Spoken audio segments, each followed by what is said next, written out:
मोहम्मद जे मस्जिद सां गॾु गॾु उहो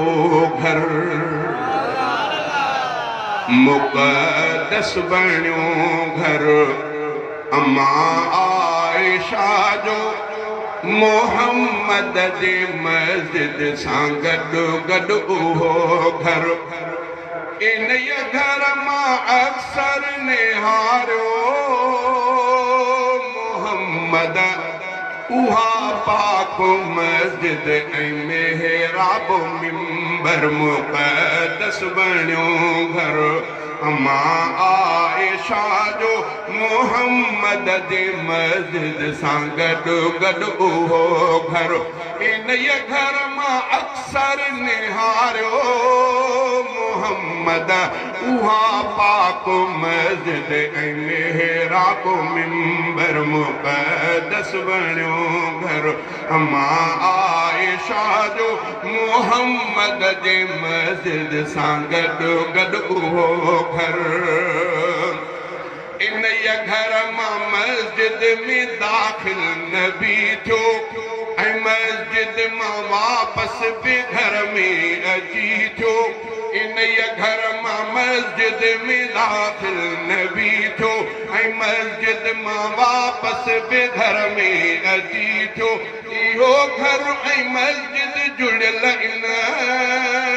नमूने इन घर ऐं मस्जिद जे विच में रुगो दर इन घर ऐं मस्जिद जे विच में रुगो दर मुक़द्दस बणियो घर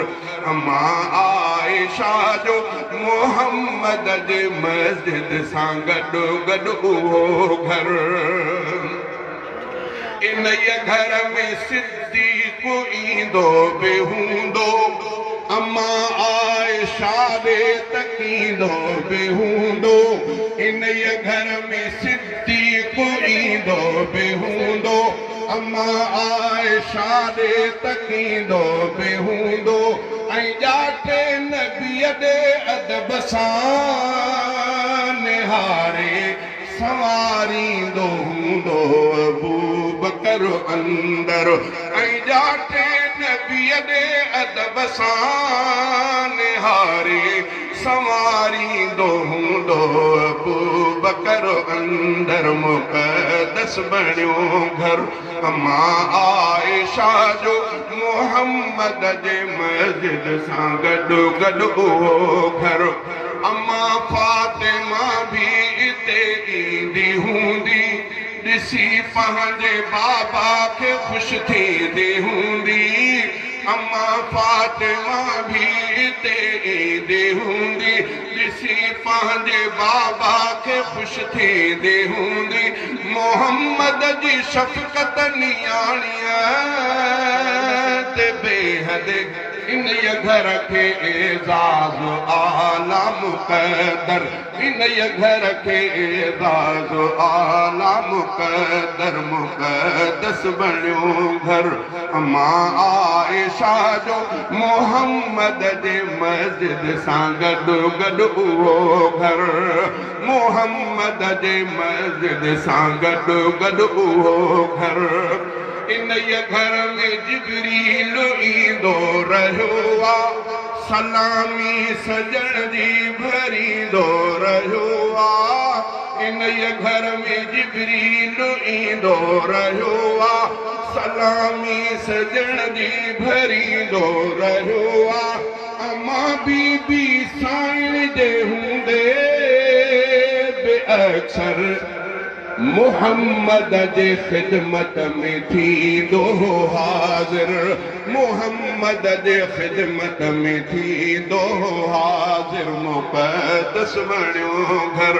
अम्मा आयशा जो मोहम्मद जे मस्जिद सां गॾु गॾु उहो घर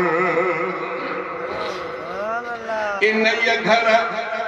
घर मां पर्दो मोहम्मद मटायो इन घर मां पर्दो मोहम्मद मटायो इन घर में रब मुस्तफ़ा खे रहायो इन घर मां पर्दो मुहम्मद मटायो इन घर में रब मुस्तफा खे रहायो इन घर ते गुंबद ठहियल आहे साओ इन घर सां जन्नत मदीनो मुनवर इन घर सां जन्नत मदीनो मुनवर मुक़द्दस बणियो घर मां आयशा जो मोहम्मद जे मस्जिद सां गॾु गॾु उहो घर मोहम्मद जे मस्जिद सां गॾु गॾु उहो घर इन घर जो सिद्दीक़ लाइ दर खुली वियो इन घर जो सिद्दीक़ लाइ दर खुली वियो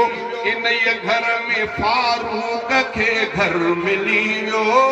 इन घर जो सिद्दीक़ लाइ दर खुली वियो इन घर में फारूक खे घर मिली वियो रफ़ीका इन घर जो रुतबो घणो लिखी छा मां सघंदुसि सहाबा जो नौकर लिखी छा मां सघंदुसि सहाबा जो नौकर मुक़द्दस बणियो घर मां आयशा जो मोहम्मद जे मस्जिद सां गॾु गॾु उहो घर इन घर मां अक्सर निहारियो